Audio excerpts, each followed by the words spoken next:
예수님이 왜 이 땅에 오셨는가?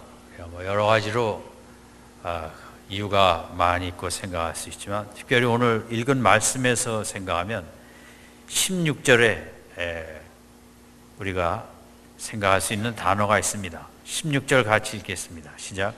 이는 실로 천사들을 붙들어 주려 하심이 아니요 오직 아브라함의 자손을 붙들어 주려 하심이라. 이 반복된 단어, 붙들다는 단어입니다. 예수님은 우리를 붙들어 주려 오셨습니다. 붙들어 주신다는 말은 예수님이 손으로 우리를 꽉 붙잡아 주신다는 의미라고도 생각할 수 있습니다. 우리를 꽉 사로잡는다는 말로도 생각할 수 있습니다. 왜 예수님은 이 땅에 붙들어 주려 오셨을까? 우리 인생의 특징이 쓰러지는 것이기 때문인 것입니다. 우리 인생은 질병으로 쓰러지고, 슬픈 마음으로 쓰러지고, 사업으로 쓰러지고, 미움으로 쓰러지고, 저는 인생의 본질이 쓰러지는 존재라고 생각을 합니다. 누군가 붙잡아 줘야 되는데 우리 사람의 힘으로는 역부족일 때가 많죠. 아내가 남편을 붙들어 주길 원하지만 그 마음은 크지만 인간이기에 한계가 있는 거죠. 예수님 이 땅에 오심은 이 쓰러지는 존재, 조금만 힘들면 배가 기우는 것처럼 우리는 한쪽으로 기울어 쓰러지게 돼 있습니다. 그래서 누군가 붙잡아 줘야 될 텐데 이 세상에 붙잡아 줄 사람은 없고, 하나님의 아들 예수께서 이 땅에 직접 오셔서 내가 붙들어 줘야겠다, 그러지 않으면 일어설 사람이 없다. 복음서에 보면 얼마나 많은 사람들이 질병으로 쓰러져 가고 있었습니까? 어떤 중풍병자는 38년 쓰러져 있었습니다. 어떤 여인은 12년 혈류병으로 쓰러져 있었습니다. 날 때부터 소경으로 쓰러진 인생으로 시작한 사람도 있었습니다. 살다 문둥병으로 쓰러져 추방당한 그런 사람도 있었습니다. 예수님 가는 곳마다 그들을 붙들어 주셨습니다. 그들에게 힘을 주시고 한순간에 일으켜 세워주시고, 내가 붙들어 주지 아니하면 누가 저들을 붙들어 주랴. 또 세리를 찾아가셔서 붙들어 주셨습니다. 사람이 한때 돈에 눈이 멀어 민족도 버리고 그저 돈을 향해 가는 인생의 마음이 쓰러진 거죠. 분별력을 상실하고. 그러나 예수님은 그들을 붙잡아 주셔서 그 중에 몇 명은 제자로 삼으셨습니다. 예수님은 또 창기들을 만나셨습니다. 태어날 때 누가 그런 자리에 있기를 원한 여인이 어디 있겠습니까? 인생을 살다 보니 이런저런 일 속에 그 자리에 가 있어. 쓰러져 있는 그 여인들, 사회는 욕하고 비난하고 절대 용납하지 않았지만 주님은 붙들어 주시고 그들을 일으켜 세워주시고, 일반 역사학자들도 2000년 전에 예수님이 이렇게 사회적으로 아웃사이더들, 다 소외된 자, 사회에서 다 저주한 자들을 찾아가고, 특별히 여자들을 찾아가고 귀신 들린 여자를 고치시고 12년 혈류병 여인을 고치시고 막달라 마리아를 붙잡아 주시고, 이 사건들은 당시대적으로 보면 보통 혁명적인 일들이 아니라는 것입니다. 있을 수 없는, 특별히 하나님의 사람이고 하나님의 선지자라면 그런 사람들을 가서 교제하고 제자 삼고, 이게 있을 수 없는 일이라는 것입니다. 인간이라면 하나님이시기에 쓰러진 인생들을 가서 이렇게 붙잡아 주시고, 유대교 형식주의적인 종교로 전락한 그 유대교를 붙잡아 주시기 위해서, 행위로 믿는 것이 아니라 신앙은 가슴으로 믿는 것이다. 산상수훈을 통해 또 종교 지도자들에게 그렇게 애를 썼죠. 게네사렛 광인처럼 무서운 귀신 들린 자를 가서 쓰러진 인생을 일으켜 세워 정상으로 돌아오게 한, 우리가 성경을 복음서를 생각할 때 예수님이 이 땅에 왜 오셨나, 이렇게 도처에 쓰러져 있는 인생들 그 세워주시기 위하여, 붙잡아 주시기 위하여, 그리고 우리 나를 생각할 때 우리도 세상에 죄 속에 뒹굴고 쓰러져 있었지만 어느 날 주님이 찾아오셔서 이제 그만 그렇게 살자, 새롭게 삶을 살자고 우리를 붙들어 주셔갖고 우리는 이렇게 믿음 생활을 하게 되지 않았습니까? 그런데 이제 주님이 뭐 질병도, 귀신 들린 자도, 양심이 무너진 자도, 도덕적으로 타락한 자도 뭐 다 붙들어 주셨는데 구세주가 되려면 그것만 갖고는 안 돼요. 무엇까지 붙들어 주실 수 있어야 되냐면 이 죽음의 문제를 해결해 주실 수 있어야 구세주가 될 수 있습니다. 이런저런 모든 문제 속에 우리를 도와주시고 붙들어 주실 수 있지만 이 죽어있는 죽음의 문제까지 우리를 도와주실 수 있고 우리를 붙들어 주실 수 있는가? 이게 돼야 진정 구세주가 되는 것입니다. 왜냐하면 사람이라면 여러분 죽음 앞에서 뭐 해줄 수 있는 일이 아무것도 없거든요. 진정 하나님의 아들이고 구세주고 메시아라면 이 문제를 해결해 주셔야 되는데, 우리 이 인생을 14절은 무슨 단어로 얘기했냐 하면 14절 같이 읽겠습니다. 시작. 자녀들은 혈육에 함께 속하였음에 그도 또한 사망으로 말미암아 사막의 세력 잡은 자 곧 마귀를 없애라. 인간들은 혈육에 속해 있다는 겁니다. 혈육의 존재, 육체의 존재라는 것이죠.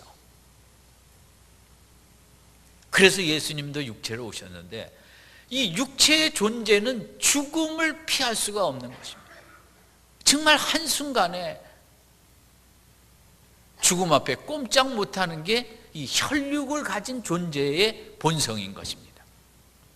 이 죽음의 존재는 15절에 보면 죽기를 무서워한다 그랬어요. 우리 인간이 제일 무서워하는 게 죽음인 것입니다. 죽음의 소식이 우리 온 국가를, 아니 세계의 많은 나라도 애도를 표하고, 얼마나 죽음이 무섭습니까? 정말 세상의 질병도 무섭습니다마는 사랑하는 가족이 한순간에, 그것도 사랑하는 자녀들이, 꽃다운 자녀들이 겪는 사망의 소식처럼 인간을 두려워하는 게 없는 것입니다. 그래서 인생은 어떻게 보면 이 죄로 말미암아 죽음이 왔고 또 사탄으로 말미암아 우리가 죄의 유혹에 넘어가 죽음이 와서 우리는 죽음의 죄의 종로를 탄다고도 볼 수 있습니다. 성경은 그렇게 15절에 기록했습니다. 예수님이 구세주라면 15절을 해결해야 됐습니다. 죽음을 두려워하지 않게 우리를 만들어 주셔야 합니다. 그분이 진짜 구세주라면 죽음에 대해서 하나도 떨지 않냐고, 두려워하지 않냐고, 죽음은 오히려 영혼의 시작이라는 이런 길도 마련하시고 이런 우리에게 믿음을 줄 수 있어야 그분이 구세주가 되지 않겠습니까? 그래서 그분은 이 죽음 문제마저 해결하기 위하여 14절로 갑니다. 그도 또한 한 모양으로 혈육에 함께 속하심은, 그도 혈육으로 죽음의 존재로 이 땅에 오신 것입니다. 예수님도. 그래서 죽으시는데 정말 이 세상에서 가장 치욕과 가장 극한 고통의 죽음을 당하십니다.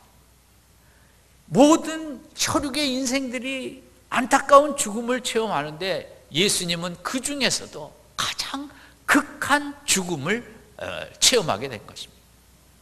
그러면서 그게 끝이 아니라 가장 극한 십자가의 죽음을 혈육의 존재로서 체험하시고 사흘 후에 예수님이 부활하심으로 인생은, 혈육의 존재는 사망의 끝이 아니라 예수를 따라가면 사망은 오히려 부활의 존재로 나아가는 관문이 되어지고, 예수님이 부활하심으로 혈육에 속해 죽음이 끝이었던 인생들에게 부활의 길이 있다는 것을 알리고, 예수를 믿는 자에게 부활의 길로 이끄는 이것이 기독교이고, 이 아침이 중요한 것은 우리의 연약한 혈육의 존재는 다 한순간에 죽음이 찾아오면 모든 게 끝이지만, 예수를 믿었기에 14절 마지막에 예수님은 사망으로 말미암아 사망의 세력을 잡은 자 마귀를 없이 하셨다는 말은 죽음을 없이 하시고, 죽음이 끝이 아니라 영원한 천국을 마련하셨다는, 이것이 기독교의 핵심이고 오늘의 우리의 기쁨이고, 그래서 예수님은 진정 우리의 구세주가 되실 수 있는 것이고, 우리를 죽음 문제에서까지 붙들어 주실 수 있는 분은 아무도 없으시고 오직 예수님 뿐이시고, 아까 성가대 찬양할 때 예수 예수 반복만 해도 우리 가슴을 울리는 것은 그렇게 예수님이 귀한 것이고, 우리를 다 붙들어 주실 수 있지만 연약한 마음, 흔들리는 감정, 속상함, 분노, 또 몸의 질병, 환경 다 붙들어 주실 수 있지만, 그분은 죽음의 문제까지 우리를 붙잡아 주시고 영원으로 이끌 수 있다는, 이것이 우리의 기쁨이요 기독교의 본질입니다. 사실 인간은 영원한 존재였습니다. 창세기 1, 2장에. 그런데 죄로 말미암아 우리가 80, 90, 100년의 인생으로, 그것도 전에는 60년, 50년 이렇게 정말 너무나 연약한 혈육의 존재가 된 거죠. 그러나 원래 인간은 너무나 영광스럽고 너무나 존귀하고 너무나 존엄하고 하나님과 교제하고 대화하고 하나님의 형상을 닮은 최고의 존재로 이 땅에 지음을 받았습니다마는, 죄로 말미암아 영원성을 상실했죠. 예수님의 오심은 부활을 통하여 우리의 본래 수명인 영원성을 되돌려 주시기 위하여 이렇게 죽음에서 부활하심으로 우리로 영원으로 초대한 것입니다. 여러분, IQ 200인 자녀가 뒹굴뒹굴 공부를 안 한다면 그 부모 마음이 얼마나 속이 터지겠습니까? 어떤 수단과 방법을 통해서 공부를 하게 만들겠죠. 세계적으로 세계 실종 아동의 날이 있어서 우리나라도 그날이면 이렇게 같이들 모여서들 정말 자식의 이름을 불러가며, 누구누구야 내 잘못으로 너를 잃어버려 미안하다, 서로 울며 통곡하는 그런 날이 있답니다. 1년에 하루. 여러분, 아이를 잃어버린 가정의 아버지 신문에 이렇게 뉴스로 보면 생업도 뒤로 하고 전단지 만들어 우리나라 방방곡곡을 돌아다니며 찾지 않습니까? 언제까지 찾습니까? 찾을 때까지 찾습니다. 지금도 많은 부모들의 마음에 아들의 딸의 이름을 부르며 얼마나 미안하다 하는 지금 힘든 부모들이 많이 있습니다. 하나님 아버지의 마음도 마찬가지입니다. 네가 얼마나 귀한 존재인데 죄와 유혹이 많은 세상에 나가 이렇게 넘어지고 쓰러지고 힘들게 살고 있었구나. 내가 어떻게 해서라도 구원하겠다고 하나님이 기획하시고 아들을 보내사 십자가의 벌을 다 받게 하시고 부활을 통하여 우리의 이 땅에서의 힘든 것을 다 메꿔주고 보상하는 영원한 천국으로 인도하시기를 원하셔서 아드님 오셔 십자가 지시고 부활하셔서 우리에게 다시 영원의 문을 열어놓은 날이 오늘인 줄 믿습니다. 귀한 날입니다. 오늘 인류의 문제는 수명입니다. 수명을 80년, 90년, 100년으로만 보니까 이 땅에서 승부를 거느라고 수단 방법을 가리지 않고 죄를 두려워하지 아니하고 그저 나만 대충 하고 법을 안 지키고 그런 배나 비행기나 그런 규칙이 매뉴얼이 있는데 그냥 대충 하는 것. 원인이 저는 수명을 이 땅으로만 봐서 그렇다고 생각합니다. 우리가 정말 영원의 존재라면 이 땅에서 그렇게 허탄한 것에 그냥 뭐 나만 잘 사는 것에 그렇게 연연하지 않을 것입니다. 우리 교회 다니는 우리들도 정말 부활신앙이 나에게 있는가 다시 한번 깊이 점검해 보는 날이 오늘이죠. 링컨 대통령이 아들이 이제 어느 날 죽어갖고 너무 아버지로 가슴이 아파 그냥 뭐 아무 일도 할 수가 없었답니다. 그래 옆에 크리스찬인 걸 다 아니까 옆에 사람들이 아드님 천국에 가지 않으셨습니다. 힘내십시오. 그러나 링컨 대통령이 그 말이 귀에 안 들어오더라는 거죠. 아들이 이런 슬픔에 뭐 믿기는 알고 했고 머리로는 죽은 후에 천국 간다는 건 알고 부활의 신앙, 영생의 신앙을 알지만 아들 죽음 앞에서 뭐 그게 마음에 안 와닿더라는 거죠. 그런데 얼마 후 게티스버그에 북과 남의 전쟁이 일어났는데 미국도 남북 전쟁이 치열하게 있지 않았습니까? 그래 북쪽에서도 2만 명쯤 죽고 남쪽에서도 비슷한 전사자가 발생했다는 것입니다.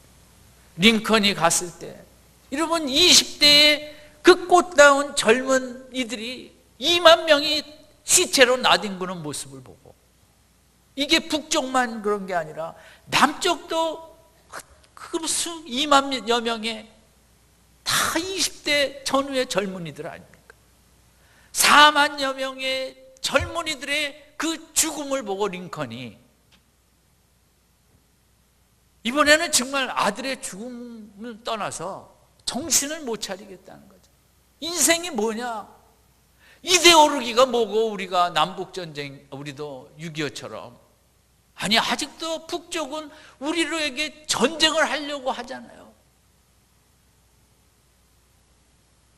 정말 수만 명의 젊은이들의 죽음 앞에서 링컨은 뭐 숨을 쉴 수가 없었던 거죠. 또 대통령으로. 근데 그때 이 인생이라는 게 얼마나 모순되고 도대체 인생이 이게 말이 되냐 그냥 총 한 방에 이렇게 같은 국가 안에서 서로 쏴 죽여 죽어간 이 모습 앞에 너무 힘들어 하다가 그때 그래서 부활이 있는 것이구나. 그래서 천국이 있는 것이구나. 도대체 이 세상은 말이 안 되는 세상이고 왜 영생이 있는지 천국이 있는지 이제 그때 깨달았다.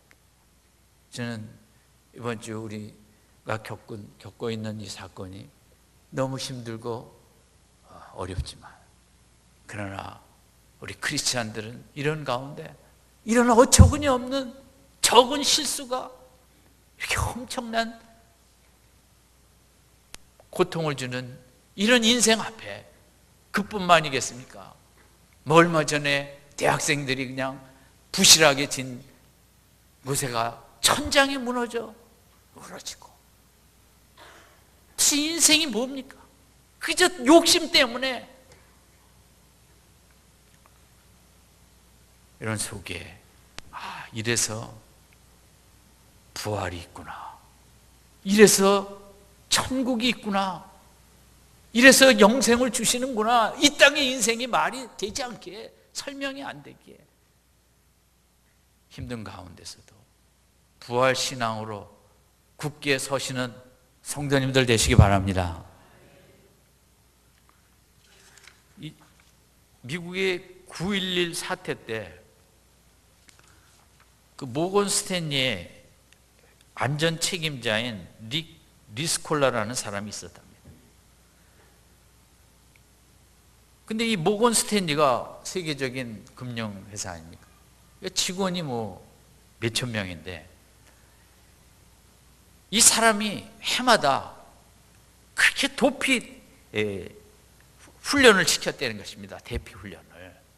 근데 그 회사는 뭐 워낙 크고 또 돈이 많아. 연봉이 몇천만 달러인 사람도 적지 않고 몇백만 달러인 사람도 뭐 무지 많았답니다.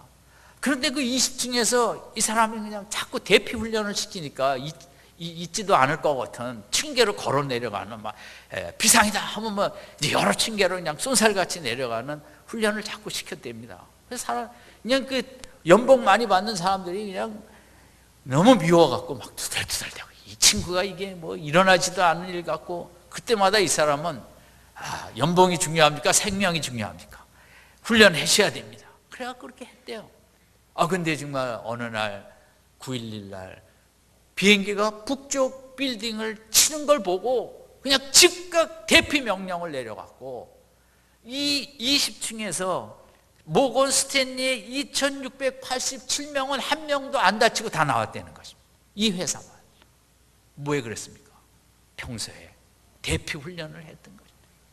항상 깨어 있었던 것입니다. 깨어 있기 싫죠?